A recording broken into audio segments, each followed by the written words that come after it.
প্রতিদিন সকাল ৭টা থেকে ১০টা পর্যন্ত অঙ্গনওয়াড়ি কেন্দ্র খোলা রাখার নির্দেশ থাকলেও সে নির্দেশকে বৃদ্ধাঙ্গুষ্ঠ দেখিয়ে অঙ্গনওয়াড়ি কেন্দ্র বন্ধ রাখলেন দিদিমণি।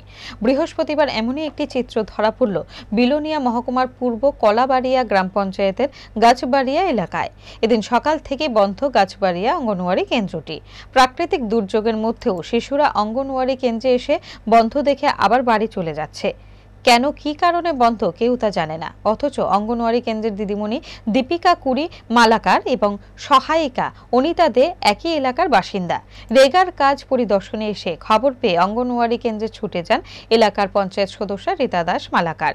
তিনি একরাশ ক্ষোভ উগরে দিয়ে বলেন, আজ তো অঙ্গনওয়াড়ি কেন্দ্র বন্ধ রাখার কোনো কারণ নেই।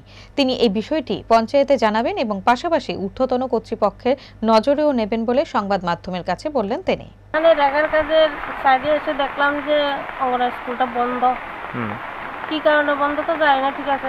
স্কুল তো 7টা থেকে 11টা পর্যন্ত খোলা থাকার দরকার বলতে এটা অবশ্যই খোলা থাকে। এখন তো দেখি বন্ধ।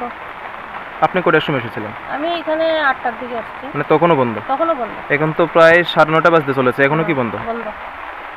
কোথাকার দিদিমণি হেল্পার যারা আছে তাদের বাড়ি? গাছবাড়িয়া এলাকার। তো আপনি কি বলবেন যে শিশুদের উন্নয়ন প্রকল্প এইভাবে বন্ধ রয়েছে অঙ্গনওয়াড়ি স্কুল? আমি মনে করি স্কুল বন্ধ থাকলে তো শিশুদের কোনো রকম পড়ালেখার দিকে হবেও না, মন দেবেও না। আর দিদিমণি যদি না আসে কি করে হবে? শিশুরা কি করে স্কুলে আসবে? এটা তো খোলার দরকার। বৃষ্টি হচ্ছে কিন্তু তারপরেও তো খুলে তো বসে থাকার দরকার না। বৃষ্টি হোক না কেন, এটা তো একটা সরকারি স্কুল, এটা তো খোলা থাকার দরকার। স্টুডেন্ট না আসুক না কেন, দিদিমণি তো থাকবে। আপনি এখন কি চাইছেন? এখন আমি চাইছি